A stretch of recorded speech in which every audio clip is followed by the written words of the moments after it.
우리가 살아가면서 그런 시간들이 있죠. 하루하루가 너무너무 힘겨운 때가 있습니다. 하루하루 살아가는 게 이토록 힘이 드나 라고 할 때가 있죠. 그래서 그때를 역경의 시간이다 라고 그렇게 말합니다. 근데 이 역경의 시간에 꼭 존재하는 게 있죠. 그것이 뭐냐 하니까요, 결핍입니다. 결핍, 부족함. 물질의 결핍, 건강의 결핍, 관계의 결핍, 사람의 결핍. 이 결핍이 있어서 그 시간들이 너무너무 힘들죠. 그래서 그 부족함을, 그 결핍이 빨리 해결되기를 하나님 앞에 우리는 기도할 때가 참 많습니다. 근데 유달리 이 결핍이라는 것이요, 쉽사리 해결되지 않을 때가 참 많은 거죠. 우리 생각에는 빨리 좀 해결해 주시면 참 살겠는데, 근데 그 결핍이 너무너무도 어떨 때는 막 천천히 아니면 조금씩, 그래서 우리가 살만할 정도, 우리가 호흡을 그냥 숨을 꼴깍꼴깍 할 정도만 하나님께서 채워주시는 것들을 우리가 보게 되죠. 하나님 주실 거면 좀 왕창 주시고 한 번에 좀 해결해 주시면 너무너무 좋을 텐데 막 찔끔찔끔 이렇게 주시니까 그때 이런 마음이 속상할 때가 참 많죠. 근데 여러분, 오늘 우리가 그럴 때마다 우리가 기억해야 되는 것은 거기에는 하나님의 분명한 뜻과 이유가 있을 것이다. 왜냐하면 하나님은 뜻하지 않고 계획하지 않고 행하시는 분이 아니기 때문에, 어떤 일을 행하기 전에는 반드시 계획하시고 준비하시고 알려주시고 행하시기 때문에, 그래서 우리의 인생에 어떻게 인도되든지 우리는 항상 거기에는 하나님의 뜻이 있을 것이다, 하나님의 목적이 있을 것이다, 이렇게 우리의 마음이 힘들어도 하나님, 거기에는 하나님께서 나를 통해서 깨닫게 하시는 것이 있을 것이다 라는 것을 우리는 여러분 항상 여러분 기억해야 여러분 됩니다. 그래서 여러분, 사실 시작은 기도하고 시작은 뭐 보잘것 없어도 괜찮습니다. 순종하면서 나아가다 보면요, 그때 내가 잘 참았지, 잘 견뎠지, 그래도 하나님의 곁을 안 떠나서 그래서 내가 이런 인생을 살구나, 이게 정말 맞는 길이구나 라고 그렇게 고백할 때가 분명히 여러분 찾아옵니다. 오늘 말씀에 여러분, 모세는요 이제 곧 가나안 땅으로 들어가야 할 이스라엘 백성들에게 지금 당부의 말씀을 하고 있습니다.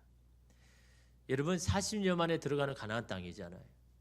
오랜 시간 동안 너무너무 힘든 시간들을 보냈잖아요. 이제 약속하신 그 가나안 땅에 이제는 들어가게 되니까 얼마나 여러분 설레겠습니까? 기대함이 있겠습니까? 우리가 어느 곳을 여러분 여행을 해도 그 하루 전에 얼마나 설렙니까? 잠도 오지 않고요, 밤을 새다가 여러분 비행기를 탈 때가 많잖아요. 이스라엘 백성은 여러분 40년 동안 기다렸습니다. 그니 얼마나 여러분 그 땅에 들어가고 싶은 마음이 여러분 있겠습니까? 그래서 이 이스라엘 백성에게는요 두 가지 마음이죠. 하나는 기대하는 마음, 설레는 마음, 또 한 가지는 두려움과 걱정이죠. 왜냐하면 여러분, 그 들어가야 할 가나안 땅이 비어있는 땅이 아니잖아요. 그냥 무혈 입성할 수 있는 게 아니지 않습니까? 이미 그 땅에는 정착해 있는 사람들이 있는 겁니다. 그 민족들을 쫓아내고 그들과 전쟁을 해서 그래서 그 땅에 살아갈 수 있으니까 어떤 마음이 들까요? 정말 우리가 이거 해낼 수 있을까? 그 땅을 우리 것대로 만들 수 있을까라는 그런 두려움이 여러분 있는 것은 사실이죠. 오늘 우리도 살아가면서 여러분 그런 두려움, 염려가 왜 없겠습니까? 그러나 그럴 때마다 우리는요 기억해야 하는 사실은, 내가 하려고 하는 이 일, 내가 하려고 하는 그것, 들어가야 할 그것이 하나님께서 약속으로 받은 것인지, 하나님께서 내게 가라고 하신 것인지, 하나님께서 내게 하라고 하신 것인지에 대한 응답으로 받는 게 더 중요하다라는 겁니다. 왜냐하면 약속하신 하나님은 반드시 이루실 것이니까. 그래서 여러분, 가나안 땅에 지금 들어가잖아요. 두려울 수 있습니다. 그러나 그 약속한 땅이 자기가 원해서 들어간 게 아니잖아요. 이스라엘 백성이 원해서 들어간 게 아니라 하나님께서 약속하신 곳 아닙니까? 하나님이 가라고 하신 곳이잖아요. 그러면 하나님께서 책임지실 것이라는 믿음이 여러분 가져야 되는 겁니다. 그래서 여러분, 오늘 말씀에 이스라엘 백성이 뭐라고 이야기합니까? 21절에 보니까 너는 그들을 두려워하지 말라. 너희 하나님 여호와 곧 크고 두려운 하나님이 너희 중에 계심이니라. 왜 두려워하지 맙니까? 크고 두려운 하나님이 너희 중에 계시니까. 그렇게 약속하신 하나님은 반드시 이루실 거니까. 또 두려움이 찾아오더라도 그 두려움에 매여 있지 말고 너희와 함께 하신 하나님을 믿고 그 두려움을 몰아내라 라고 그렇게 여러분 말씀을 여러분 하고 있는 겁니다. 그 두려움을 몰아내고 우리와 계신 하나님을 내가 인정하고 믿기 위해서는 어떻게 해야 됩니까? 내가 지금 하려고 하는 게 하나님 앞에 응답받은 건지, 하나님이 하라고 하신 건지, 승인하신 건지, 찬성하신 것인지, 혹시 내 만족과 내 욕심과 내 욕망으로 하려고 하는 것이 아닌지를, 그걸 여러분 생각해야죠. 하나님이 약속하시고 허락하신 것이라면요, 괜찮습니다. 두려움 와도 괜찮습니다. 시작은 미약해도 괜찮습니다. 하나님 반드시 나중에 창대하게 하실 것이니까. 그래서 여러분 우리가 묻던 일을 시작하려고 하고 준비를 하려고 할 때요, 충분히 기도해야 됩니다. 하나님이 응답하실 때까지 기다려야 되는 겁니다. 조급한 마음에 여러분 선택하고 결단해서는 안 되는 겁니다. 어떤 사람은 그럽니다. 아니 기도를 해도 하나님 아무런 말씀도 안 하시던데요. 하나님 응답하지 않으신데요. 여러분 충분히 기도하셨습니까? 하나님이 응답하실 때까지 기다리셨습니까? 그게 여러분 늦게 가는 것 같지만요, 빠른 길인 겁니다. 아무리 잘못된 길 빨리 선택하고 빨리 열심으로 달려간다고 여러분 그게 빠른 길입니까? 늦게 가도요, 제대로 된 길, 맞는 길을 걸어가야 결국 그 길이 여러분 빠른 겁니다. 어떤 분이요, 기도에도 응답이 없으니까 너무너무 속상해가지고 하나님 앞에 막 따지면서 그렇게 막 기도하다가 잠이 들었습니다. 너무 지쳐가지고. 근데 그 꿈속에서 하나님께서 이 사람을 데리고 하늘나라로 이렇게 보여주시는데 그 하나님의 나라에는 많은 집들이 있는 겁니다. 근데 그 집에 가만히 보니까 집마다 있는 게 있어요. 뭘 있냐 하니까 큰 물동이, 물을 담아두는 물동이가 각 집마다 막 여러 개 있는 겁니다. 그래서 하나님 앞에, 하나님 도대체 저 집 앞에 있는 저 물동이 도대체 뭡니까? 라고 물어보니까요, 아 이거는 이 땅에서 기도하는 그 기도를 다 담는 그런 물웅덩이야 라고 그렇게 이야기하시는 겁니다. 근데 옆집에 보니까 옆집의 웅덩이의 물은요 막 가득 차가 막 넘치는 겁니다. 그래서 천사가 그 물을 퍼가지고는 땅에 막 붓는 겁니다. 그래서 이 사람이 질문했죠. 아니 저렇게 가득 넘치는 그 아까운 물을 왜 땅에 붓느냐라고 하니까 하나님 그런 겁니다. 그거는 이제 이 기도의 웅덩이가 가득 차서 이제 내가 응답하려고 그래서 하는 거다. 근데 자기 집이라고 말씀해 주시는 그 집에 가서 보니까 물웅덩이가 있긴 있는데 차기 있긴 있는데 반도 안 찬 겁니다. 그러면서 이 사람이 깨달은 거죠. 나는 하나님 앞에 기도하면서 왜 응답을 안 해주십니까? 라고 그렇게 하나님 앞에 원망했는데 가만히 보니까 내 기도의 시간이 반밖에 안 차는 겁니다. 기도의 시간도 반도 안 차면서 하나님 응답해 달라고 왜 응답 안 하니까 하나님 앞에 원망하고 불평하는 자기의 모습을 보는 겁니다. 충분히 기도하지 않으면서도 응답에 목매어 있는 자기 자신을 보게 하시더라는 겁니다. 여러분 하나님은 반드시 우리에게 말씀하시고 응답하십니다. 우리의 기도의 시간이 차면 하나님의 때가 되면 오늘 우리를 하나님이 원하시는 그 길로 여러분 가게 하시고 여러분 응답해 주신다라는 겁니다. 여러분 이사야 30장 21절에 보십시오. 너희가 오른쪽으로 치우치든지 왼쪽으로 치우치든지 내 뒤에서 말소리가 내 귀에 들려 이르기를 이것이 바른 길이니 너희는 이리로 가라 할 것이며. 이사야가 뭐라고 합니까? 어디로 가야 될지 모를 때 하나님 반드시 말씀하신다. 한쪽으로 치우치고 있으면 그쪽이 아니라 이쪽이라고 하나님께서 반드시 말씀하셔서 바른 길로 인도하시는 분이 하나님이시다라는 거죠. 하나님의 때가 되면 반드시 말씀하시는 분이 하나님이심을 이런 말씀하고 있지 않습니까? 그 하나님이 너희와 함께 한다면 두려워할 필요가 없다는 것. 그 하나님이 너희의 삶 중에 그 가운데 거하신다면 두려워할 필요가 없다라는 겁니다. 문제보다 더 크신 하나님께서 너희의 문제 앞에 두려워할 때 그보다 더 크신 하나님께서 너를 도와주실 것이니 두려워하지 말라라고 그렇게 말씀합니다. 그러면서 하나님이요 이 가나안 땅에 들어가서 어떻게 이루실지를 미리 말씀합니다. 야 나는 이렇게 할 거야 라고 미리 이렇게 예고를 하시죠. 그 말씀이 22절입니다. 우리 함께 읽겠습니다. 내 하나님 여호와께서 이 민족들을 내 앞에서 조금씩 쫓아내시리니 너는 그들을 급히 멸하지 말라. 들짐승이 번성하여 너를 해할까 하노라. 무슨 말씀입니까? 아니 지금 당장 쫓아내가지고 우리가 거기서 살아야 되는데 천천히 쫓겨내신대요. 천천히 멸하신대요. 하나님, 우리가 그 민족들 때문에, 거기에 있는 나라들 때문에 우리가 힘들 줄 알면서 아니 왜 천천히 쫓아내신다고 하십니까? 빨리빨리 쫓아내셔서 우리가 걱정 없이 살면 되게 하시지, 아니 왜 천천히 이렇게 멸하시는 겁니까? 이것이 하나님의 뜻이라고 말씀하고 이러면 있는 겁니다. 문제가 될 것을 남겨두는 것은 결코 그것이 화근이 될 것이라고 하는 것은 일반적인 판단이죠. 생각이죠. 그렇잖아요. 그래서 애초 당시에 애초에 그것을 제거해야 된다. 그래야 우리의 삶이 괜찮다라고 세상 사람들은 말하죠. 근데 하나님의 뜻은 다른 겁니다. 그거는 근시안적인 인간적인 생각이다. 바로 앞밖에 보지 못하는 인간적인 판단이고 생각이다. 나는 그렇게 하지 않을 거다. 나는 네가 힘들어도 그 민족들을 천천히 멸할 거다. 그렇게 여러분 이 이스라엘 백성에게 말씀하고 이러면 있는 겁니다. 오히려 그 나라들이 너를 힘들게 하지만 너의 인생에서는 득이 될 거다. 유익이 될 거다. 내가 너를 위해서 그 나라를 천천히 멸하게 할 것이다. 내가 너를 위해서 너의 문제를 천천히 해결해 줄 거다. 내가 너를 위해서 너를 힘들게 하는 사람을 조금씩 바꿔 나갈 거다.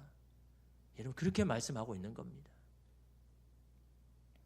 한 지인으로부터 책을 선물 받았습니다. 책 제목이요, 결핍은 우리를 어떻게 변화시키는가. 결핍이란 부족함이잖아요. 그것이 우리의 삶을 어떻게 변화시키는가를 실험을 통해서 우리에게 알려주고 인지시킵니다. 그래서 부제목은요, 부족함이 만들어내는 선택과 행동의 비밀. 부족함이 우리로 하여금 어떤 선택을 하고 어떻게 우리의 삶의 비밀이 되는가라는 것을 그렇게 연구를 해서 책을 썼습니다. 세계 최고의 행동 경제학자이며 와 인지 심리학자가 만나서 이 문제를 가지고 여러 가지 수차례 실험을 통해서 혁신적이고 탁월한 이 통찰이 담긴 책이 바로 이 책입니다. 여러분 시간이 되시면 여러분 사서 읽으시면 아마 많은 도움이 될 겁니다. 조금 두껍긴 하지만 이 책을 읽으면서 왜 내 삶에 이렇게 결핍이 있는가, 이 결핍이 나에게 해가 되는 게 아니라 득이 될 수도 있겠구나라는 것을 실제적으로 그렇게 예를 들어서 설명합니다. 그래서 이 책은 결핍이 물론 우리를 살아가는데 힘들게 하지만 그것이 우리에게 득이 될 수도 있고 우리를 더 효율적으로 삶을 살 수 있게 한다라고 이렇게 여러분 이야기합니다. 그래서 예를 들어서 한 실험을 했는데요. 이 시간의 결핍이 주는 영향, 이 시간이 부족할 때 우리가 여러분 어떤 마감 기한이 있으면 막 시간이 쫓겨가지고 하잖아요. 이거 시간의 결핍을 주는 겁니다. 그래서 한 이 대학생들에게 에세이 3편을 주고 3주 만에 마감하는 걸로 그렇게 과제를 줬습니다. 그래서 이 보수는 다른 게 아닙니다. 얼마나 많은 오류를 찾아내느냐, 그리고 마감 시한까지 그걸 끝내느냐에 따라서 이 작업에 대한 보수가 달라지는 거죠. 3권의 에세이를 오류를 찾아서 3주 만에 마감 시간 안에 제출하는 거, 그게 이러면 이 과제였는데 또 다른 집단을 선정했습니다. 이 집단에게는 마감 시간을 굉장히 빡빡하게 줍니다. 똑같이 3편을 주고 3주를 주는데 이 집단에게는요, 한 주에 한 편씩 끝내기로, 한 주에 한 편씩 끝내서 3주 만에 3편을 끝내는 걸로 이렇게 한 겁니다. 누가 더 쫓깁니까? 당연히 한 주에 한 편을 끝내야 사람이 쫓기죠. 똑같은 여러분 3편이지만 3주지만요. 기한이 3주나 둔 사람은 그래도 마음에 여유가 있잖아요. 근데 한 주에 한 편씩 끝내야 되니까 얼마나 마음이 쫓기겠습니까? 시간은 같고 과제는 똑같습니다. 결과가 어떻게 됐을까요? 마감 시한을 빡빡하게 제시한 후자 집단이 더 생산적이고 더 많은 보수를 받았다는 거죠. 우리가 생각하기에 한 주에 한 권을 이렇게 과제를 하면 그 마감 시간을 어길 경우가 많잖아요. 그런데 오히려 그들이 더 마감 시간을 안 어기더라는 거예요. 더 많은 오류를 찾아내더라는 거죠. 그래서 더 많은 보수를 받더라는 겁니다. 그게 이러면 인간의 이 습성이고 이 사람의 모습이라는 거예요. 시간이 많이 주어지면 많이 할 것 같잖아요. 여러분, 인간이 그렇지 않잖아요. 시간이 많으면 어떻게 합니까? 오히려 마음이 더 편합니다. 그래서 막 천천히 하다가 마지막 날 뭐 하루 전에 막 급해가지고 그때 막 하죠. 그게 대충 하는 겁니다. 근데 여러분, 한 주씩 끝내야 되는 사람은요, 한 주 한 주가 여러분 어떨까요? 마음이 이게 졸이는 겁니다. 그러니까 여러분 그 한 주 시간을 그냥 헛되이 안 보내죠.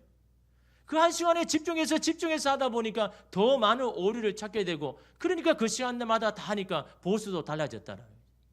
느슨함과 부족함의 차이가 이렇게 결과가 달라진다는 거죠. 우리의 삶에 이렇게 느슨하게 많은 것이 부어진다고 좋은 것이 아니라는 거예요. 어떤 것이 부족하게 된 것이 우리에게 해가 되는 것도 아니라는 거예요. 오히려 그 부족함이, 결핍이 우리의 삶을 살아가는데 더 효율적으로 만든다라고 그렇게 이야기를 합니다. 한 가지 예를 더 드는데요. 그것은 꿀벌과 말벌입니다.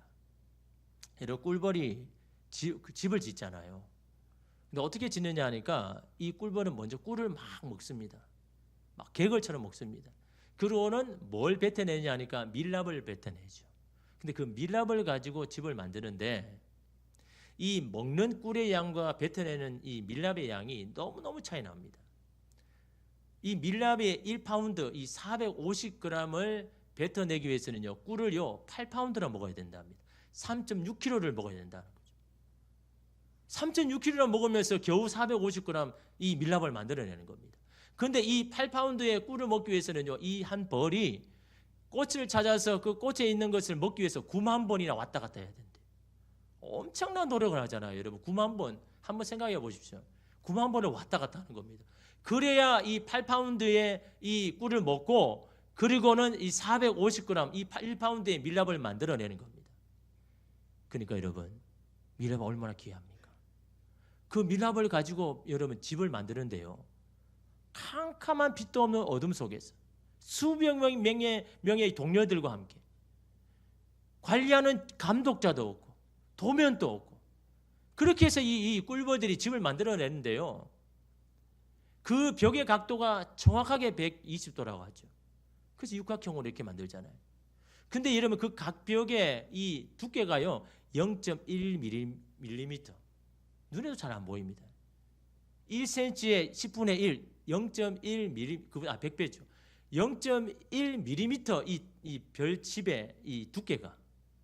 근데 여러분, 이 두께를 만들어내는데 오차 범위가 언제냐니까 0.0001mm. 다시 말하면 오차가 없다라는 겁니다. 너무너무도 정확하게 그 각도와 그것을 만들어내는 겁니다. 어둠 속에서. 야, 그렇게 이게 풀리지 않는 거죠. 사람이 지어도 그렇게 할 수 없는데, 이 오차 범위를 이렇게 할 수 없는데 벌을 하더라는 겁니다. 반면에 말벌도 집을 짓습니다. 집을 짓는데 소재가 뭡니까? 진흙입니다. 진흙. 어디서나 구할 수 있는 진흙. 근데 이 말벌도 집을 짓는데 원통용으로 이렇게 이 뿔처럼 짓는데, 그걸 이 말벌을 안에 방을 보니까 너무너무 대충 지은 거예요. 막 불규칙하게, 어떤 건 방이 이만하게, 어떤 건 이만하게. 꿀벌들이 짓는 집의 정확성을 도무지 찾을 수 없는 겁니다. 그러니까 그냥 엉성하게 그냥 대충 만든 겁니다. 그리고는 이 자기의 애벌레를 거기다 놓고는, 이 모기를 그 집에 집어넣고는 이제 닫아버리죠. 왜 그럴까요? 너무너무도 흔한 소재니까 잘못 지으면 다시 가져가면 다시 지으면 되니까. 그러니까 어디든 구할 수 있는 거니까 대충 짓는 겁니다. 그런데 꿀벌들은 왜 그럴까요? 너무너무 귀한 거잖아요. 그 밀랍 그걸 뱉어내려면 얼마나 많은 시간을 왔다 갔다 해야 돼요. 그러니까 허투루 쓰지 않는 겁니다. 그 밀랍을 가지고 낭비하지 않기 위해서는 어떻게 해야 됩니까? 잘 지어야죠. 처음에 한 번에 딱 해야 여러분 낭비가 안 되잖아요. 그러니까 그 낭비가 안 되려고 막 그렇게 하더라라는 겁니다. 이게 꿀벌만 그러냐라는 거죠. 인간도 마찬가지라는 거죠. 시간이 많이 주어지고 뭐 물질도 많아가지고 그래야 효율적으로 잘 사는 게 아니라 부족해도 괜찮은 거예요. 결핍이 있을 때 사람은요 더 많은 일들을 해낼 수 있다라고 여러분 그렇게 말씀합니다. 하나님께서 이스라엘 백성을 다루시는 것도 똑같습니다. 아니 힘들어하는 나라, 한 번에 해결해 주면 얼마나 좋습니까? 그냥 편하게 거기 들어가가지고 편하게 살면 되잖아요. 근데 하나님 왜 그러십니까? 왜 힘들게 조금씩 멸하게 하시겠다라고 그렇게 하시는 겁니까? 그 이유를 22절에 보니까요, 들짐승이 번성하여 너를 해할까 하노라. 너를 위해서 그런 거야 라고 이야기합니다. 이 들짐승이 해할까라는 거 왜 그러냐 하니까, 여러분, 이 땅이 황폐해지면, 그래서 인간이 떠나면 누가 오냐 하니까 야생 짐승들. 그러니까 막 그 땅을 막 사와가지고 막 그렇게 피를 물들고 거기에 삶을 살지 않으면요, 야생 짐승들이 와서 거기에 번성한다라는 거죠. 그러니까 무슨 말입니까? 실제로 역사적으로 그런 일도 있었다고 이야기하죠. 그러니까 이스라엘 백성이 들어갔는데 이미 하나님 다 멸하셨어요. 너무 편하게 들어가. 근데 거기는 누가 가고 있습니까? 들짐승들이 막 번성해가지고 막 그들을 이스라엘 공격하는 겁니다. 물론 여러분, 이게 표면적인 이유지만요, 정말 근본적인 이유는 그게 아니죠.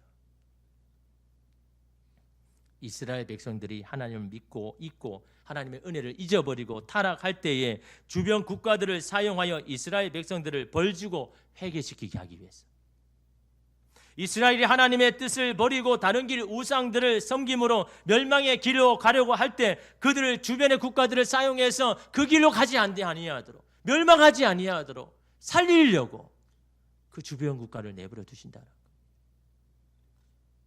그렇게 해서라도 자기 백성을 버리지 않고 끝까지 지키려고 하시는 하나님의 사랑이 바로 거기에 있더라는 겁니다. 여러분, 자녀들을 힘들게 하는 부모가 어디에 있습니까? 자녀들을 괴롭히는 여러 부모가 있습니까? 한 사람도 없습니다. 그러나 바른 길로 가게 하기 위해서 야단을 치기도 하고 징계를 하기도 하고, 그렇게 여러분 호되게 말을 하기도 하잖아요. 싫어해서 하는 게 아니잖아요. 미워해서 그런 게 아니지 않습니까? 너무너무 사랑하기에 그 사랑하는 자녀가 바른 길로 가게 하기 위해서 어떨 때는 마음이 상하지만 그 말을 할 수 있는 밖에 없는 게 그거 아닙니까? 하나님도 마찬가지입니다. 이스라엘은 너무나 귀하게 여기시기에 그들이 잘못된 길로 갈 때마다 주변 국가를 통해서 여러분 그들을 다시 돌아오게 하시는, 정신 차리게 하시는 하나님의 여러분 놀라운 사랑의 계획임을 여러분 오늘 우리가 보게 되지 않습니까? 실제로 여러분 사사기에 보면 어떻습니까? 가나안에 들어가서 힘들게 그 땅에 들어갔습니다. 그래서 이제는 살만하니까, 평안하니까 하나님의 은혜를 잊어버리고 우상들에게 가서 섬기고 그러죠. 그럴 때마다 어떻습니까? 남겨둔 주변의 나라가 쳐들어와가 막 힘들게 하고 괴롭히고 빼앗아가죠. 그러니까 이스라엘 백성이 너무 괴롭고 힘드니까 하나님, 우리가 너무너무 살기 힘듭니다. 주님, 하나님 용서해 주십시오라고 하나님 앞에 기도할 때, 그때 하나님 어떻게 합니까? 사사를 세워가지고 그들을 힘들게 하는 나라들을 쫓아내시죠. 그리고 다시 평안하게 하게 살주죠. 하나님이 사랑하지 않는다면요, 그냥 내버려 둘 거 아닙니까? 야, 네가 막 그렇게 내가 은혜를 베푸는데 너 잊어버려서 그 주변의 나라를 그냥 망하게 내버려 두지만 하나님 그렇게 하지 않으신다라는 겁니다. 사랑하기 때문에 계속 붙들고 있기를 원하기니까. 그래서 주변의 나라를 통해서 여러분 정신을 번쩍 들게 만들지 않습니까? 그래서 여러분 사사기 2장 3절에 보십시오. 그러므로 내가 또 말하기를 내가 그들을 너희 앞에서 쫓아내지 아니하리니 그들이 너희 옆구리에 가시가 될 것이며 그들의 신들이 너희에게 올무가 되리라 하였노라. 쫓아내지 아니하는 주변의 나라들이 이스라엘에게 뭐가 되느냐고요? 가시가 될 거다. 가시로 나는 남겨둘 거다.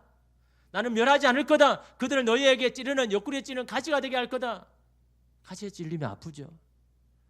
그러나 그 가시는요, 자극이 되는 겁니다. 이렇게 살아서는 안 되겠구나. 내가 이렇게 그냥 해서는 안 되겠구나. 사람이 여러분 자극이 있어야 사는 겁니다. 자극이 없으면 그 사람은요, 죽는 것과 마찬가지입니다. 삶의 의욕도 없는 겁니다. 그것과 관련된 기사를 제가 보았는데요, 두 사람이 오랫동안 함께 살다가 한 사람이 먼저 갔습니다. 근데 그 남겨진 사람은요, 점점점 시름시름 하더니 그 사람도 빨리 죽더라는 겁니다. 그 함께한 사람, 먼저 간 사람이 평생 원수라고 해도, 너무너무 남을 힘들게 하고 괴롭히는 사람이라고 해도, 그 사람이 먼저 가면 이 힘든 게 없어졌네, 나는 너무 평안해 라고 할 줄 알았는데 시름시름 안으면서 빨리 가더라는 겁니다. 아무리 나를 힘들게 하고 괴롭히던 사람이라도 있으니까 내게 도움이 되는 겁니다. 자극이 되는 겁니다. 나를 살게 하더라라는 겁니다. 근데 그런 가시조차 없으니까 그냥 삶의 의욕이 없이 그냥 시름시름하면서 그렇게 이러면 살더라라는 겁니다. 부산 수영로 교회를 개척하신 이 정필도 목사님이 계시죠. 이분은요 평생 무릎으로 기도하셨습니다. 복음을 위해서 사셨습니다. 자신의 마음을 지키려고 막 애를 썼습니다. 특별히 여러분 이분은 세습 방지와 굉장히 교회가 크잖아요. 세습 방지와 청결한 삶을 사심으로 많은 후배 목회자들에게 존경의 대상이 되었습니다. 야, 우리도 저렇게 목회를 해야 될 텐데. 근데 여러분 그 마음 지키기가 쉽습니까? 평안해서 여러분 그렇게 하는 게 아닙니다. 매일매일 전쟁입니다. 매일매일 내 안에 오는 싸움입니다. 그 시간들을 여러분 무릎으로 기도로 여러분 해결한 겁니다. 기도함으로 그 모든 감정들을 하나님 앞에 다 쏟아놓고 그 마음을 지켜서 여러분 살아왔더라라는 겁니다. 마음이 힘든 게 없는 게 아니라 기도로 그 모든 시간을 다 이겨낸 거죠. 지금은 소천했지만요 아직도 많은 사람들의 귀감이 되고 있습니다. 그 목사님이 한 번은 목회자 수련회 때 그런 말씀을 하셨습니다. 자기에게 충고와 지적을 해주는 사람이 유일하게 한 명 있는데 그 사람은 바로 아내다. 여러분 사실 그런 말을 여러분 마음이 편하지는 않잖아요. 아무도 나에게 그런 말을 안 하는데 나는 아무도 나에게 문제가 없다고 하는데 아니 아내는 맨날 지적하고 말하고 막 이거 잘못했다고 왜 이렇게 했느냐라고 계속 이야기하니까 인간적으로 보면 마음이 속상하잖아요. 그렇지 않습니까? 그런데 이 목사님 아는 겁니다. 나를 위해서 하는구나. 나를 위해서 저 이야기를 해주는 거구나. 저렇게 나에게 따끔하지만 그 말이 있었기 때문에 내가 내 마음을 지키고 더욱더 목회에 정진을 할 수 있었던 이유가 바로 거기 있구나. 여러분 어느 누가 자기를 지적하는데 좋아할 사람 있습니까? 마음이 기쁠 사람 있습니까? 우리는 그것 때문에 맨날 마음을 싸우잖아요. 마음이 속상하잖아요. 함부로 자기를 판단하는 것 같고 함부로 자기를 이야기하는 것 같고. 근데 이분은 아는 겁니다. 그 사람이 정말 귀한 사람이라고. 여러분 어느 누가 그런 이야기 해줄 사람 있습니까? 저 이야기를 하면 저 사람이 어떻게 받아들일까? 마음이 상처 입을까? 저 사람이 나하고 관계가 어려워질까? 이런 여러 가지 이야기를 하면요 말 못하는 겁니다. 그러나 정말 그 사람을 사랑하기에 그 사람을 위하기 때문에 그 이야기를 해주는 거잖아요. 그래서 여러분 이 목사님은요 자기 아내가 그런 말을 할 때마다 고맙습니다. 감사합니다. 그렇게 이야기했다는 겁니다. 이건 하나님께서 내게 하시는 말씀이구나 라고 이렇게 내가 인정하면서 여러분도 한번 실천해 보십시오. 여러분의 마음을 팍 찌르는 말을 할 때 고맙습니다. 감사합니다. 그 말씀대로 내가 잘 해보겠습니다. 여러분 그럴 때 여러분의 마음을 지켜주고 여러분의 삶이 달라지는 겁니다. 여러분 살다 보면 여러분 좋은 말만 합니까? 막 그런 말을 할 때가 있죠. 그럴 때마다 내 가슴이 막 꼽히죠. 그거 꼽혀서 가만히 있으면요 그 사람은 그냥 죽는 겁니다. 그냥 관계가 깨어져 버리는 거예요. 그럴 때마다 저건 하나님께서 내게 주시는 나를 위해서 주시는 여러분 말이란 걸 여러분 기억하고 그것을 여러분 바꿔 나간다면 그것은 우리에게 좋은 건 아닙니까? 우리가 살다 보면 가정에서 가장 마음이 상하죠. 오랫동안 함께 살다 보니까 너무 편하다 보니까 그렇게 막 가감없이 말할 때가 있지 않습니까? 그러나 여러분 그것이 누구를 위함입니까? 너무나 사랑하기에 그 말을 해주는 거 아닙니까? 우리는 하나님 앞에 그런 이야기를 하죠. 하나님 상한 마음에 하나님 왜 저 사람은 나를 이렇게 힘들게 합니까? 괴롭힙니까? 하나님이 어떻게든 해결해 주셔야 되는 건 아닙니까? 라고 그렇게 기도할 수도 있습니다. 그럴 때마다 여러분 오늘 이스라엘 백성이 하신 말씀처럼 오늘 우리에게도 그렇게 동일하게 말씀할 겁니다. 그 사람은 너를 위해서 내가 남겨둔 가시다. 그 가시가 너를 힘들게 해도 결국은 너를 위한 너에게 유익한 가시가 될 거다. 그러기에 나는 천천히 그 가시를 빼낼 거다. 그렇게 이런 말씀하실 겁니다. 여러분에게 남겨준 가시가 뭡니까? 여러분의 배우자입니까? 자녀입니까? 동료입니까? 건강입니까? 물질입니까? 우리는 빨리 해결되기를 원하고 빨리 빼내기를 원하죠. 그러나 하나님의 뜻은 아니다라는 겁니다. 그 가시 때문에 하나님 앞에 여러분 간절함이 생깁니까? 그 가시 때문에 하나님을 붙들 수밖에 없습니까? 그 가시 때문에 하나님 앞에 기도할 수밖에 없습니까? 그 가시 때문에 마음이 상해서 하나님 앞에 울부짖으며 여러분 눈물로 기도할 수밖에 없습니까? 그것은 그 가시는 바로 오늘 우리에게 남겨둔 하나님의 가시임을 여러분 우리는 인정해야 되고, 그 가시를 붙들고 어떻게 살아야 합니까? 서로에게 주신 그 가시를 붙들고 하나님에게 주신 것임을 우리가 믿고 서로를 존귀하게 여기고 귀하게 여겨야죠. 하나님이 저와 여러분을 존귀하게 여기십니다. 귀하게 여기십니다. 그러나 여러분 나에게 주신 그 사람도 하나님이 존귀하게 여기시는 분임을 우리가 인정하고, 비록 우리의 눈에 부족하고 우리의 눈에 성이 안 차더라도 내게 주신 하나님의 주신 사람임을 여러분 믿고 그 가시와 함께 살아낼 때 하나님은 반드시 그 가시를 완전히 빼내는 그날을 우리에게 허락하여 주실 줄 믿습니다. 그날이 완전히 와서 하나님 앞에 감사하며 감격하며 기뻐할 그날을 우리에게 허락하실 그날을 기억하며 오늘 우리에게 남겨주신 그 가시를 품고 오늘 우리의 삶의 길을 걸어가는 저와 여러분 되시기를 주님의 이름으로 축복합니다. 기도하겠습니다.